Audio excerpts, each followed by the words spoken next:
Now let's play with the split toning panel. So I'm going to open that up, and you can see we've got 5 sliders in here. Highlights, we have hue and saturation. Shadows, we have hue and saturation. And then we have a balance slider that we can move between highlights and shadows. So the first thing I'm going to do is create a sepia tone, and a sepia tone is a warmer yellowish tone. So I'm going to take my hue and push it over, I don't know, to around 45. Then I'm going to up my saturation, and you can see the warmth coming in.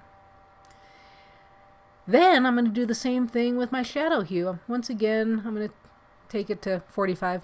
Actually, both of these are 48. And then I'm going to push that up. And you can see here, I can change it on the fly and dial in my look. Okay, so a lot of times a sepia tone is really a little bit on the more subtle side. So I'm going to pull the saturation down in the highlights and do the same thing in the shadows.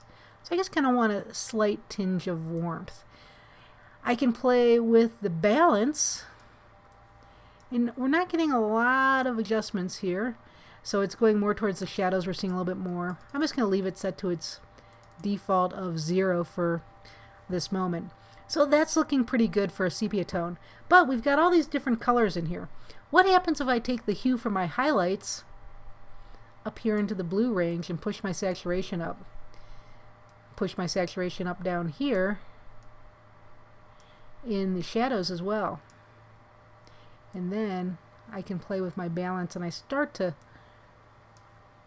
really see things change. And this is more along the lines of what would be a split tone. We've got 2 colors that we're exploring here.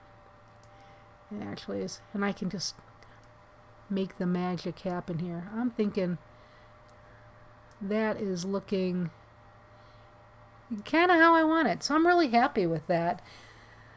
Pretty fun. We can always go back to the basics and say I want to darken down my blacks, and maybe I'll push my highlights up just to get more blue in the sky. Let's take this away from being a black and white and take it back to color. So I'm just going to come in here and choose Adobe Color. And it looks kind of cool with a split tone on a color image too.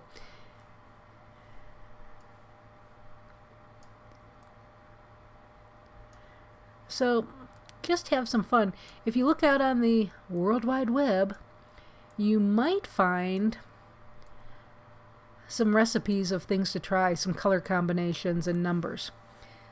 But right now, just have fun, make it look fantastic, and see you in the next video.